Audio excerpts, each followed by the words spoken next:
and hopefully you can see my screen. So I'm going to be talking about work done in Oxford University, but I'm not presently employed in Oxford University, so this is personal opinions only, but I can speak freely. Oxford is a complicated organisation. So there are 4 museums. There are the Bodleian libraries, which are dozens of libraries, and of course there are different research databases and colleges and different special collections. If you have a topic you're interested in and you want to find what Oxford has, there are dozens, potentially hundreds of different search and browse interfaces you would have to use. And that's a shame because there are topics people are interested in for research or education or devotion or whatever that are themes linking different collections. And ideally, these could be the basis of navigation. This could be how people navigate to collections rather than starting with an institution and then drilling down to find what specific things it has. But then we'd need a representation of the world. We need a representation of the historical world and worlds of folklore and mythology and entities and relations between them. And we'd need dates and names and places. This would be a kind of skeleton on which we hang the information about our collections and crosses between collections. But how are we going to get this skeleton? This is what's called a knowledge graph, and the knowledge graph underlies Google results, and Facebook has one. So there could be, Oxford could make one.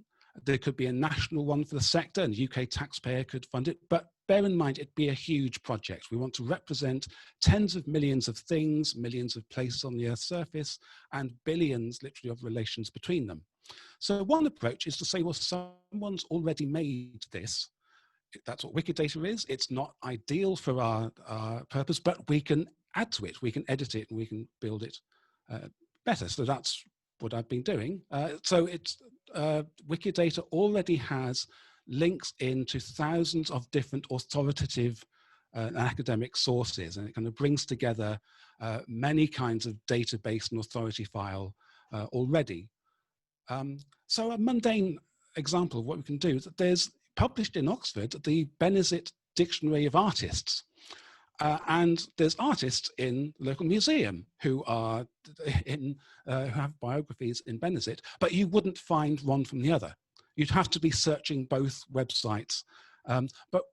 With information about the collection in Wikidata, we can just ask Wikidata for the Benezet biographies of artists in this collection, and then that table of data can go into a third-party app, or it could go into the museum website to give context, to make it more educational. In my work, I shared not huge data sets from a variety of sources, about a variety of kinds of things, and some of it was bibliographic and some biographical, but mostly about artworks. And this is now available in all of the platforms that are Wikidata driven, which we've seen some earlier in earlier presentations. I really like Reasonator. This is an overview of what Wikidata knows about any given topic. And so if you look for, say, the Buddha, one aspect of knowledge about the Buddha it has is a list of artworks that depict the Buddha. So you can see a list, and you'll see things from the Bodleian and Ashmolean in there, and in other platforms. A side benefit I want to mention is that there are already images from collections on Wikimedia Commons, the digital media archive. Some have been shared by the institutions themselves, some by visitors. Their form of engagement is they take a photo and they share it and they describe it, and maybe it can be used to illustrate Wikipedia articles. There's a scant description there. Once there's collection data in Wikidata, that can automatically drive this entry in Commons. So we get a much richer set of information. We get links into the specific catalog of the source institution, and it's multilingual. So if I look at this same page with a different language setting on my browser, it translates most of the interface. It can't translate the English description, but this is a truly multilingual representation of this data about the artwork and the person depicted and the institution. And we can do comparisons, so we can have artists in common between different collections. This is objects things depicted in artworks in different collections. Things that you just couldn't do with the museum websites on their own. We've seen the mention of astrolabes earlier on, so you can start with one specific type of thing. And I'm grateful to the Science Museum and the History of Science Museum and the Adler Planetarium for sharing some catalogue information with links into the specific entries in their catalogue. And the challenge has been reconciliation, reconciling data sets, especially where there's names, not authority files, or where the source data is itself inconsistent. That takes a lot of time. But once that work is done, it's tiny amount of work, it's minutes of work to make these visualizations, like a timeline of creation of astrolabes, or a chart of time versus diameter of astrolabes, things that the museum's websites cannot do. And the museum websites and the catalogs don't have biographical information, say, about the inventors, but Wikidata can have that. So it's far beyond what the museums can do. So I just want to get across, Wikidata isn't replacing existing catalogs. There is a surface level of data we can share from the catalogs and then create links back to the authoritative information. Was Wikidata complete? For anything I asked it, absolutely not. And even things about Japanese history, I had to add some stuff myself, but then that information is useful to someone else who say it's incomplete for their purpose, but they will add more to make it fit for their purpose, and then someone else adds more for that. So the way it creates a division of labor is one of the amazing things about Wikidata.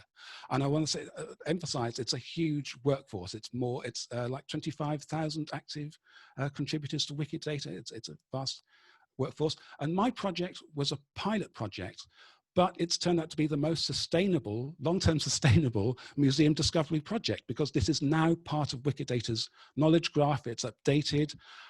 I don't know how, with what interfaces people will explore museum collections in a generation's time.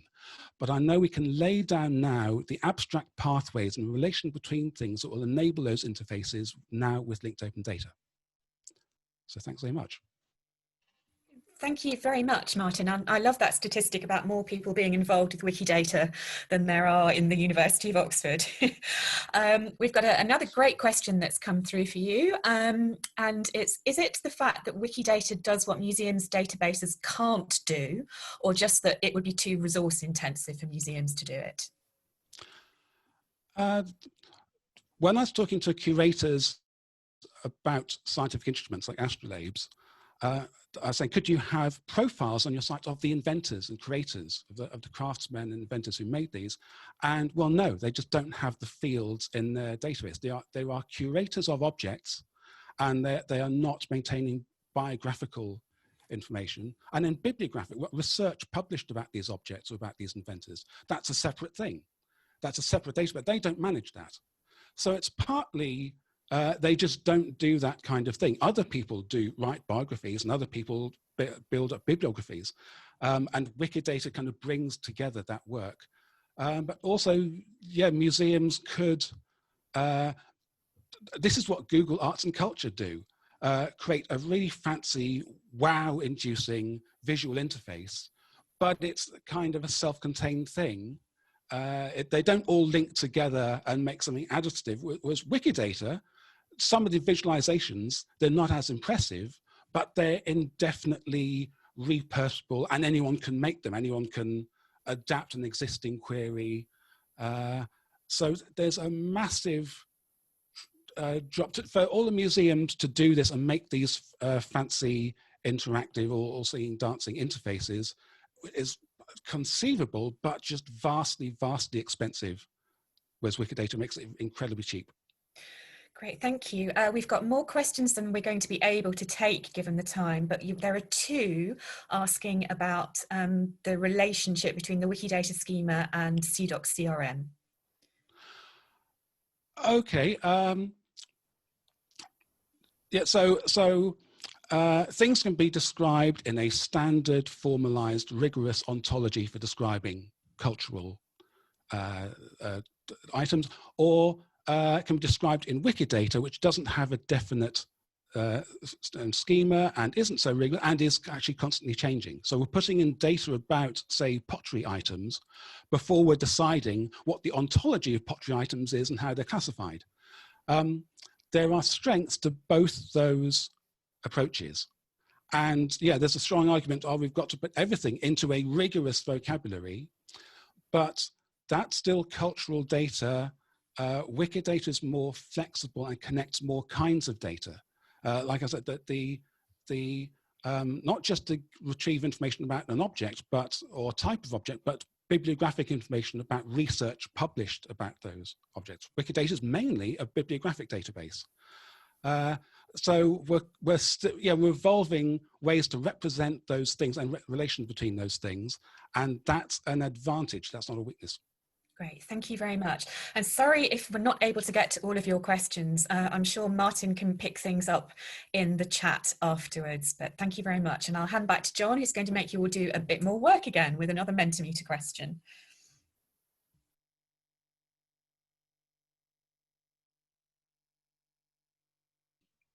Okay, so the next question is around external IDs, to pick up on some of the things that Martin was talking about.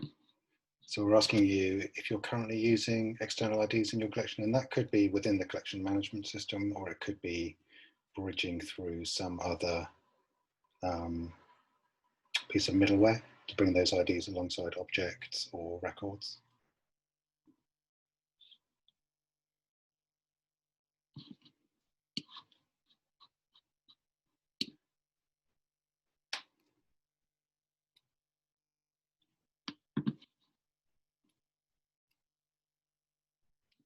Great, so I'll leave that going for a little bit. And